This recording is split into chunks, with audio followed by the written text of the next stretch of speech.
చెప్పండి, ఇక్కడ పశ్చిమ నియోజకవర్గంలో జనసేన పార్టీ ఎలా ఉంది? అసలు బలంగా ఉందంటారా? రాబోయే రోజుల్లో పోతిన మేజ్ గారు గెలిచే అవకాశం ఉన్నాయి అధిష్టానం సిటీస్? ముందు మీ అందరికీ నమస్కారం అండి. పశ్చిమ నియోజకవర్గంలో మన 2019 కాడి నుంచి ఇప్పుడు 2024 వరకు ఎటు చూసినా సరే పోతిన మహేష్ గారి పేరు చాలా ఘనంగా వినబడుతుంది. ఎందుకంటే ప్రతి ఒక్క సమస్య మీద నిరంతరం పోరాడే వ్యక్తే కానీ, ప్రశ్నించే గొంతే కానీ, పిలిస్తే పలికే మనిషే కానీ ఒక్క పోతిన మహేష్ గారే, పోతిన వెంకట మహేష్ గారే. రేపు 2024 ప్రజలు ఎదురు చూస్తున్నారు.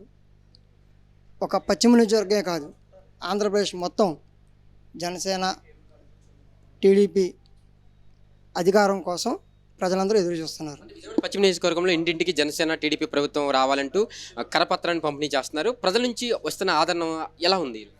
ఇది జనసేన టీడీపీ ప్రభుత్వం రావాలని కరపత్రాలు పంచడం కాదండి, వాస్తవం చెప్పాలంటే ప్రజలందరూ ఎదురు చూస్తున్నారు.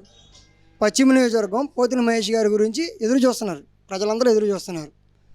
ఎందుకంటే నిరంతరం పిలిస్తే పలికే వ్యక్తి ఆయన, అందరికీ అందుబాటులో ఉండే వ్యక్తి ఆయన. ఎన్నో సమస్యల మీద ఆయన పోరాటాలు చేశారు, చేస్తూనే ఉన్నారు కూడా. ఖచ్చితంగా ఇక్కడ విజయవాడ పశ్చిమ నియోజకవర్గం సంబంధించి జనసేన పార్టీ జెండా ఎగురుతుందంటారు? కంపల్సరీగా అది 100కి 100% పక్కా. ఈసారి భారీ మెజార్టీతో పోతిన మహేష్ గారు ఇక్కడ పశ్చిమ నియోజకవర్గంలో ఎమ్మెల్యేగా గెలవబోతున్నారు. వైసీపీ వైనాట్ 175 అంటున్నారు. అవన్నీ ఉత్తు మాట్లాడినాయి. 175 పోయింది, ఇప్పుడు సిద్ధం కాండి అది కూడా పోయిద్ది. అందరూ కూడా పెట్టాబేడ సర్దుకుని సిద్ధంగా ఉన్నారు వెళ్ళిపోవడానికి. పవన్ కళ్యాణ్ చంద్రబాబు నాయుడుకి దత్తపుత్రుడు అంటూ విమర్శలు చేస్తున్నారు. ప్యాకేజ్ ఇస్తారు, ఎప్పుడైతే చంద్రబాబు నాయుడు స్క్రిప్ట్ ఇస్తారో ఆ విధంగా మాట్లాడతారంటూ అధికార పార్టీ నాయకులు అంటున్నారు. నిజంగా పవన్ కళ్యాణ్ పరిస్థితి ఈరోజు ఎలా ఉందంటారు?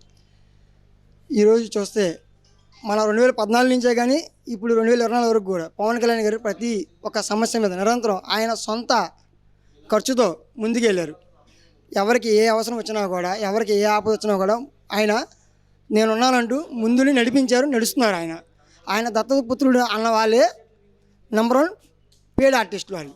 ఎందుకంటే వాళ్ళు స్వలాభం చూసుకున్నారు. పవన్ కళ్యాణ్ గారు ఆంధ్రప్రదేశ్ ప్రజల భవిష్యత్తు చూసుకున్నారు.